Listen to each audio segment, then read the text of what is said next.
नमस्कार. लीड महाराष्ट्र या बातमीपत्रात आपले स्वागत आहे. शक्तिपीठ महामार्गामुळे महाराष्ट्रातील बहुतांश शेतकऱ्यांचे होणारे नुकसान तसेच या महामार्गामुळे मानवनिर्मित सागरेश्वर अभयारण्याची होणारी हानी थांबवण्यासाठी शक्तिपीठ महामार्गाचे नाव बदलून सर्वसमावेशक असे नाव या महामार्गाला देण्यात यावे. तसेच 2 राज्यातून जाणाऱ्या महामार्गाऐवजी सोलापूर जिल्ह्यातून पुढे कर्नाटक असा महाराष्ट्र, कर्नाटक, गोवा अशा नव्याने महामार्ग आराखडा तयार करावा व शेतकऱ्यांच्यावर होणारा अन्याय दूर करावा यासाठी आज रिपब्लिकन पार्टी ऑफ इंडिया एच्या वतीने सांगली जिल्हाधिकारी यांना निवेदन देण्यात आले. याबाबत शासनाने योग्य तोडगा न काढल्यास पुढील काळात तीव्र स्वरूपाचे आंदोलन शेतकऱ्यांना बरोबर घेऊन करण्यात येईल असे या निवेदनातून नमूद करण्यात आले आहे. यावेळी सांगली जिल्हाध्यक्ष माननीय महादेव होवाळ, जिल्हा उपाध्यक्ष माननीय सिद्धार्थ माने, जिल्हा उपाध्यक्ष माननीय संजय देवनाळकर, खानापूर तालुका अध्यक्ष माननीय संजय लोंढे, कडेगाव तालुका अध्यक्ष माननीय रुपेश कांबळे, तालुका संघटक माननीय हनुमंत मंडले, भीम प्रेरणा सामाजिक संस्थेचे माननीय रणजित कांबळे, युवा नेते माननीय सुप्रीम कांबळे इत्यादी उपस्थित होते.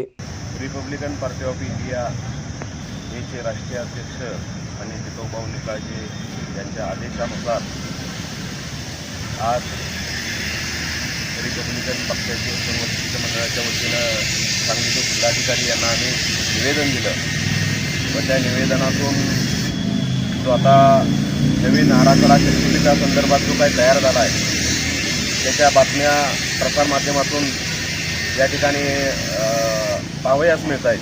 आणि तो आराखडा नव्याने तयार झालेला आराखडा जो आहे तो नागपूर ते सोलापूर मार्गे सातारा, सांगली, सोलापूर मार्गे गोव्याकडे जाणारा हा शक्तिपीठ महामार्ग नवीन आराखड्याप्रमाणे तयार झाल्याचं समजतं आहे. तर याच्यामध्ये आमच्या पक्षाच्या वतीनं प्रमुख मागणी अशी आहे की महाराष्ट्रातील बहुतांश शेतकऱ्यांची जमीन संपादित याच्यामध्ये होणार आहे आणि शेतकरी भूमिहीन होणार आहे याच्यामध्ये आणि शेतकऱ्याचं मोठ्या प्रमाणात नुकसान होणार आहे. आमच्या पक्षाच्या वतीनं मागणी अशी आहे की या शक्तिपीठाचं नाव बदलून सर्वसमावेशक असं एक नवीन नाव देऊन हा जो काही महामार्ग आहे तो महाराष्ट्र, कर्नाटक आणि गोवा असा सुधारित आराखडा तयार व्हावा, म्हणजे जेणेकरून महाराष्ट्रातील शेतकऱ्यांवरती अन्याय कमी प्रमाणात होईल आणि शेतकरी जो काय भूमिहीन शेतकरी होणार आहे त्याचं होणारं नुकसान त्याच्यामध्ये टाळलं जाईल. याच्यामध्ये दुसरी एक प्रामुख्यानं बाब अशी की जो नागपूर मार्गे सातारा आणि सांगली मार्गे जाणारा जो हा शक्तिपीठ महामार्ग आहे तो सांगली जिल्ह्यामध्ये आल्यानंतर तो सागरेश्वर जे अभयारण्य आहे, जे मानवनिर्मित अभयारण्य आहे ते मोठ्या प्रमाणात आहे.